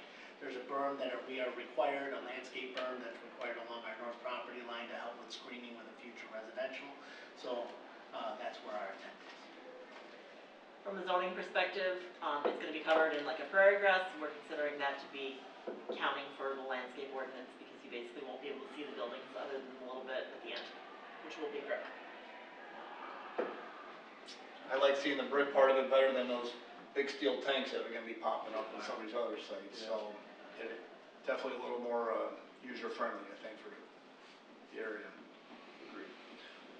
Anybody have any questions on it? Thank you, Natalie and L'Oreal. Any other questions or concerns? If not, I'll make a motion to approve ordinance granting an amendment to the conditional use for planned unit development for a water receiving station at Public Works Facility and waive the second reading. Second. Motion, trustee Brockman, second trustee Amos. Roll call, please. Selfridge, Yes. Amos, Yes. Brockman, Yes. Carol, Yes. Chapman, Yes. and Luciano. Yes. And number 4 has been approved. Item number 5, the consideration for approval of an ordinance granting a conditional use for a truck and trailer repair facility at 301 Amador. This item is up for first read as well. Trustee Brockman and Ms. Amos. Thank you again, Mayor. This petitioner came before the last planning and zoning meeting. We did hold a public hearing. One family north of the facility did rise to object to all the noise and clutter and parking that's out of place. So Natalie suggested we give them a 6-month trial, and I'm not much in favor of that, but anyway, it does come here with a 5-2 vote from planning and zoning for approval. And Natalie, you want to fill in some of the blanks for us, please? Sure. So this is the on-site companies project. Kyle Michalunas, who's the business owner, is in the audience today. You may remember this project. It came before you back in 2020 and in 2021 as well for a conditional use permit for truck and trailer repair. In 2020, you recommended or you approved a 1-year conditional use that was extended in 2021, but has since expired. We've been working with them to try to get them into compliance with the zoning ordinance, get them back before you. They are on the south side of Amon Dodge. It's a lot with 2 buildings. The building in the back is the property owner's building, and he rents it out for storage. And then the building in front, which faces Amon Dodge, is being used by on-site companies. It's a 6,700 square foot building with 4 overhead doors. They've got bays for repairing the trucks and trailers, restrooms and offices inside, also storage area and places where they keep their tires, parts, and used oil. There's a concrete driveway and parking in front of the building, and concrete drive outs on both sides and behind. On-site company specializes in commercial fleet repair and maintenance. So they'd like to operate this as a truck and trailer repair facility, which requires a conditional use. This would be the use during the day, and then after 8:30 p.m., they would use the space to dispatch vehicles for their 24-hour roadside assistance business. The site plan is next. Basically, this is drawn by on-site companies, which shows the area they're looking. The area at the top of the screen is where they stage the vehicles, and then what's shown in gray is the building area. We've had a bunch of discussion with the property owners about how they would need to operate this business in conformance with the zoning ordinance, and then if you were to approve it, we would want to make sure we spelled out the terms very carefully so that they knew what the expectations were. I'll quickly go through those lists, and feel free to tell me to slow up if I'm going too quickly. But we want to clarify that this is for mechanical repairs of motor vehicles and trailers, so they can't do body work, they can't wash their customers' vehicles, they can't sell trucks and trailers out of the space. They need to be on site when the vehicles are taken in. only passenger vehicles are allowed to be parked in front of the building, and in proper parking spaces. They can't extend past the property lines, they can't be on Aim and Dodge Drive. We've had this discussion kind of ongoing about when is a vehicle parked versus when is it just staged and ready to go in. So Mr. McAlunas and I agreed on the idea of, perhaps a 6-hour limit. If it's more than 6 hours, that's parked. It's gotta get out of there. If it's less than 6 hours, we can call it staging. They can't block drive aisles for it. They can't have any junkyard type storage. Dumpsters and trash receptacles has to be kept in the building or behind the building with appropriate screening, other than when they take them out for garbage day. Parts, oils, tires in the building, motor oil in the building until they're able to dispose of it in a manner that complies with the EPA. And then all uses other than these ones on a list need to occur within the building. When you previously saw this, they were allowed to do these uses. There were a couple of these uses they were allowed to do behind. They've asked for permission to do any of these outside. So it's computer diagnostics, replacing things like headlights, turn signals, marker lights, things like that. Windshield washer stuff, window replacement, preventative maintenance, computer diagnostics, tire pressure checks, fifth wheel adjustments, electrical repairs, bumper adjustments, door adjustments, headlight adjustments, minor component replacement without fluids, light cord repair, glad hand repair, and trailer light repair. Some of those I had to read. Really understand them very well, but we did have our public works mechanic look over the list. Vehicles can be evaluated on the front driveway, provided the evaluation is done in a timely manner, no parts are removed, and they don't let vehicles sit running for more than an hour. That number came from the fact that it takes about half an hour to run computer diagnostics. The business would open at 7 a.m. on weekdays, 7:30 a.m. on Saturdays, and 8:30 a.m. on Sundays. It would be closed by 8:30 p.m. Outside of those, they can dispatch their vehicles, do preventative maintenance, restock trucks, deploy trucks, and equipment for emergency roadside repairs. They do general office stuff, and obviously they have to follow all the other rules. We've had a lot of conversations with this business. You guys have had a lot of conversations with these business, as has the Planning and Zoning Commission. We feel that they've made some strides and have improved the building. Top right-hand side is what the property looks like on Google, taken, I believe, in 2022. Bottom is taken last week.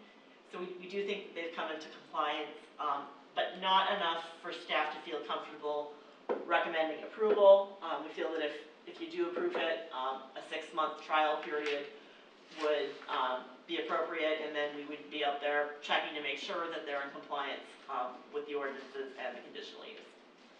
That was sort of the maximum we were comfortable with, and we've spoken with the business owner about the fact that, if this does get approved, we will be out there regularly checking to make sure.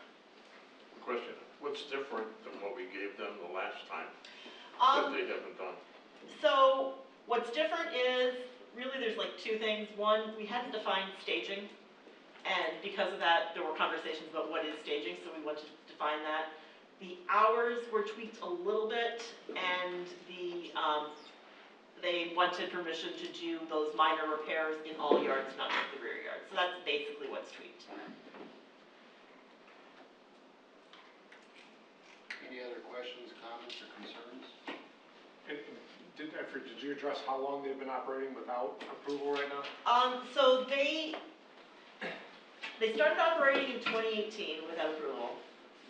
And we were during a little bit of a period of flux with staff at that point. So, it took a while to get them in. So they got approved in 2020, and then in 2021, I think it expired early 2022. Since that time, we've been talking about different options for the business. The next case is when they actually moved across the street to 304 Aim and Dodge and started operating there. Some of the intention was to expand that parking lot, and they were looking to draw up plans, so we gave them some time to work on that before coming forward. But I think it was probably probably March or April of 2022 is when their conditional use expired. 6 months after October 26th, 2021, so what's that? April 26th, 2022. Any other questions? questions, or? Okay, I don't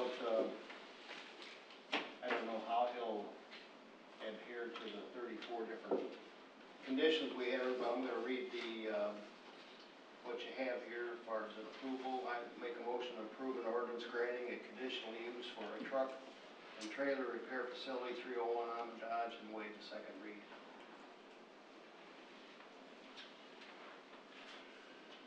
Do we have a second? Second.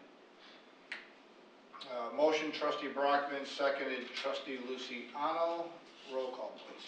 Brockman, No. Carroll, No. Chapman, No. Luciano, No. Selfridge, No. Amos. No. All right, item number 5 fails. Business item number 6. Consideration for approval of an ordinance granting the conditional use for a truck and trailer repair facility and a variance from Title 10 of the Shorewood Village Code regarding parking for on-site companies at 304 Dodge. This item is also up for a first read. Trustee Brockman and Ms. Ingram. Thank you again, Mayor. The same owner is using 304, directly north of 301, and having the same concerns with that facility as well. And I don't know if you want to comment on this, Natalie, or not. I guess the only comment to add for this one is, in addition to requesting the conditional use, he has also requested a zoning variance to allow parking of service vehicles for on-site, which are built on an ambulance chassis, in the parking spaces that are at the southwest corner of the site. I've got them circled in orange there. So that's the only difference in this project. Other than that, the terms are really pretty similar. And I failed to mention, we did hold a public hearing, and we did have a husband and wife that lives north of this facility, very concerned about the activity there, and especially at night, and the lighting, and spilled oil and everything like that. But I'm gonna, any other questions at this point? If not, I'm gonna go ahead and read this as written. Make a motion to approve an ordinance granting a conditional use for a truck trailer repair facility and a variance from Title 10 of Shorewood Village Code regarding parking for on-site companies at 304 Dodge, and waive the second read. Second. Motion trustee Brockman, second trustee Selfridge. Roll call, please. Carroll, No. Chapman, No. Luciano, No. Selfridge, No. Amos. I'd like to make a comment before I vote. I've observed village staff working with this business for a while now, being very patient, instructive, following up, monitoring, doing a good job with that. And I feel as though the board is very pro-business. We support our local businesses here. With that in mind, my vote is no. And Brockman. No. Item number 6 fails. Item number 7, the consideration for approval of a bid award and contract to GLI Services Incorporated, DBA George's Landscaping, for the River Oaks Park reconstruction project in the amount of $114,506.50, and authorize execution of the contract consistent with the bid document. Public Works Director Norrie. Thank you, Mayor. So as you're aware, River Oaks Park is our next park for our park replacement program. We've already purchased playground equipment back in December of 2023. We are hoping that that is going to be delivered by the June-July timeframe. We did put this out to bid on February 29th. 4 bids were received, with George's Landscaping as the low bid, which was approximately 12% below our estimate. If you also recall, George's Landscaping recently completed our K-Crest Park project. So staff is recommending the village board accept the base bid and alternate bid proposal and award the contract to GLI Services, which is also known as George's Landscaping, for our River Oaks Park reconstruction project in the amount of $114,506.50, and authorize execution of the contract consistent with the bid documents. Any questions? Anybody have any questions for Norrie on the park? I'll make a motion for the approval of a bid award and contract to GLI Services, DBA George's Landscaping for the River Oaks Park reconstruction project in the amount of $114,506.50, and authorize execution of the contract consistent with the bid documents. Motion Selfridge, second Carroll. Roll call, please. Chapman? Yes. Luciano? Selfridge? Yes. Amos? Yes. Brockman? Yes. And Carroll. Yes. Item number 7's been approved. Item number 8 will be consideration for approval of the proposal for professional services with White and Company for design and construction services for our River's Edge Park Phase B project in the amount of $108,000. Public Works Director Nordia. Thank you again, Mayor. So our next phase of the River's Edge Park, our latest park over in the river crossing area, is Phase B. Construction will include the construction of a challenge course, also complete more of our trail throughout that entire property. Also install the tree bosque, pollinator garden, another smaller shelter is also included, and miscellaneous landscaping throughout the park. We were awarded a second $600,000 OSBAG grant, so our proposed total cost of this project is going to be $1.2 million. That will include our $600,000 match that's in our current fiscal year budget. For this upcoming budget, our budget allows for $125,000 for the design and construction oversight for the project. Attached for your review and consideration is a proposal from White Consulting, who also completed Phase A design that we are currently doing for the park, in the amount of $108,000, which will also include, again, Phase 2 design and Phase 3 construction oversight for the park. We are recommending approval of the proposal for professional services with White Consulting for the Phase 2 and Phase 3 services of our River's Edge Park Phase B project in the amount of $108,000. Any questions? So moved. Motion Luciano. Second. Second Selfridge. Roll call, please. Luciano? Yes. Selfridge? Yes. Amos? Yes. Brockman? Yes. Carroll? Yes. And Chapman? Yes. Item 8 is approved. Item 9 will be a consideration for approval of a bid award to PT Farrell Construction for the 2024 MFT resurfacing project in the amount of $933,720.16, and authorize the execution of the contract consistent with the bid documents. Public Works Director Nordia. Thank you again. So we bid the project on March 6th. 4 bids were received. PT Farrell's the low bid with the amount of $933,720.16. We have approximately 2 miles of roadway on our resurfacing contract. If you remember a lot of our projects recently for resurfacing, PT Farrell completed our 2020, 2021, 2022, and 2023 projects, and we've had no problems with them. Staff has recommended the village board accept the bid proposal and award the contract to PT Farrell Construction for our 2024 MFT resurfacing project in the amount of $933,720.16, and authorize execution of the contract consistent with the bid documents. Any questions? PT Farrell, as Noria mentioned, has been our MFT provider the last few years, and this bid comes in $550,000 under budget. Yes. My one question is, if they're that far under budget, why not add distance while they're here in town? There are restrictions with our MFT funding, so we can't just simply start adding, because it has to go through that MFT, our Illinois Highway State Code that we follow. That it would be very difficult to do so. So our costs down so much from last year? Like, is that why our budget was so much higher than what actually came in?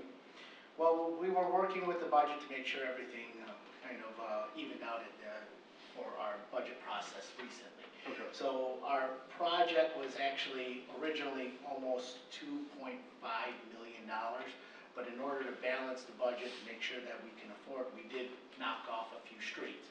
Once we remove those construction limits off the contract, I can't just start putting them back. Okay? And the bidders were, low bid was PT Farrell, high bid was somewhere in the 1.3, Yes. so it was pretty tight, 390,000 spread on 4 bids. Aren't we doing the curbs and sidewalks like we did at the last year? We will be removing and replacing hazard curb, but we will be putting it back exactly the same as we distributed. Oh, you're not doing the, No, sir, no. just the way they are? Yes. Any other questions? Yeah, how many miles did we take out of this budget? Approximately a mile and a half. About a mile and a half? Yes. We did 3 miles last year, right? 3 miles? We did 5 miles last 5 year. miles. Yeah, last year was a big one. It was like 2 million. Yeah. We got that rebuild Illinois money though. Yes. Any other questions on the MFT? I'll make a motion for the approval of a bid award to PT Farrell Construction for the 2024 MFT resurfacing project in the amount of $933,720.16, and to authorize execution of the contract consistent with the bid documents. Second. Motion Selfridge, second Carroll, roll call please. Selfridge, Yes. Amos, Yes. Brockman, Yes. Carroll, Yes. Chapman, Yes. and Luciano. Yes. Item number 9 has been approved. Item number 10 will be consideration for approval of a resolution for improvement under the Illinois Highway Code to authorize the appropriation of funds in the amount of $800,000 for the 2024 MFT resurfacing project. Thank you again, Mayor. So we are using both capital and MFT funds as a requirement of our obligation for the MFT portion of the funding. We are required under the Illinois Highway Code requires the village board to authorize the MFT expenditures by resolution. So the resolution is in front of you. Staff recommends approval of the resolution in the amount of $800,000 to authorize the appropriation of MFT funds for a resurfacing project. Any questions? I'll make that motion. Motion Luciano, second I'll second. Amos, roll call please. Amos, Yes. Brockman, Yes. Carroll, Yes. Chapman, Yes. Luciano, Yes. and Selfridge. Yes. Item 10 is approved, and our final business item for the city would be consideration for approval, a proposal for professional engineering services with Seco Consultants for material testing services for the 2024 MFT resurfacing project in the amount not to exceed $14,197. Thank you again, Mayor. So Seco Consult does provide our material testing quality control for the resurfacing projects. They have been our consultant that we have used in our past projects since 2020. Our budget includes $20,000 for this. Staff is recommending the approval of a proposal from our professional engineering services from Seco Consultants for the material testing for our 2024 resurfacing project in the amount not to exceed $14,197. Any questions? Anybody have any questions on material testing for the pavement?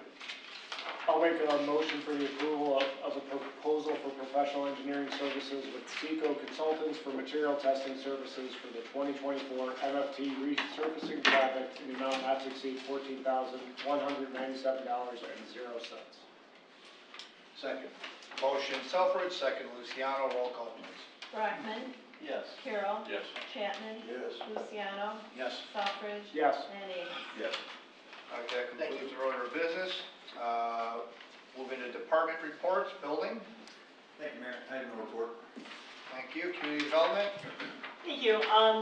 Mark's inspectors were out at the Royal Tea House. That's going to open up very soon.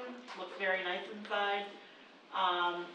We have a new intern who's been working with us. He's going to be finishing up in May at with the schooling at University of Illinois, Urbana-Champaign in urban planning. So he'll be our intern through the summer, and then once he's graduated, we will decide what we do about a planner position. But his name is Matthew, and he's in the office during his spring break this week. And that's about it. Thank you. Finance. Thank you. The budget books are printed. They should be in your mailboxes. Other than that, no report. Thank you. Thank you. Parks.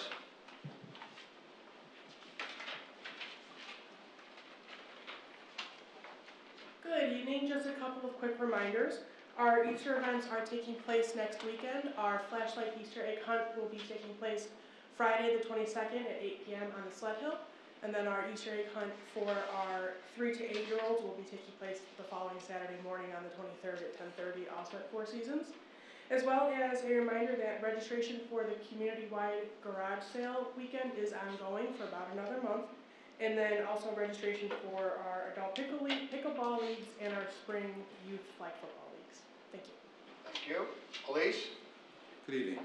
We have made a conditional offer of employment to one candidate to fill one of our 2 open positions. That person will start the police academy in April. Also working with Natalie and Mr. Kleeman to try and find someone to squeeze the second one in April instead of August. We'll see what happens. Any questions? Thank you. Public Works? Thank you, Mayor. Just to update everyone, we will be doing our biannual village-wide hydrant flushing next week. It'll take about 2 to 3 weeks. And that is it. Very good. Administrator? No report. We'll move into trustee comments for this evening. Trustee Amos. Thank you, Mayor, no comments. Trustee Brockman. Thank you, Mayor. Our next planning and zoning will be April 3rd, and too early for an agenda right now, so thank you. Thank you. Trustee Carroll. No comment. Thank you. Trustee Chapman. No comment. Trustee Luciano. Citizen Advisory Committee meeting will be March 28th. In my absence, Trustee Amos will chair the meeting. And again, anyone interested in getting involved in the Citizen Advisory Committee can contact myself or any numbers or information on the website. That's all I have, thanks. Thank you. Trustee Selfridge. Thank you, Mayor. You know, I'm glad to see the Y is coming to Shorewood, and I know it's at great cost. I know Trustee Luciano brought it up. It's $10 million plus interest. We're bringing forward some water main projects. We're selling them property without getting a market rate for that property. It's unknown. But it has been, as many of the people that spoke tonight brought up, it's something that the community has been asking for. It's been part of our plan. So I do look forward to it, and I wish it the best. That's all. Thank you, Mayor. Thank you. With that, I need a motion to go into executive session, discuss land acquisition, sale, lease of real estate owned by the village, and personnel to consider deployment, employment, compensation, discipline, performance, or dismissal of specific employees. And from that, we will adjourn from executive session. There will be no action taken after. So moved. Second. Motion, Trustee Selfridge, second, Trustee Luciano. Roll call for exec, please. Carol. Yes. Chapman. Yes. Luciano. Yes. Selfridge. Yes. Amos. Yes.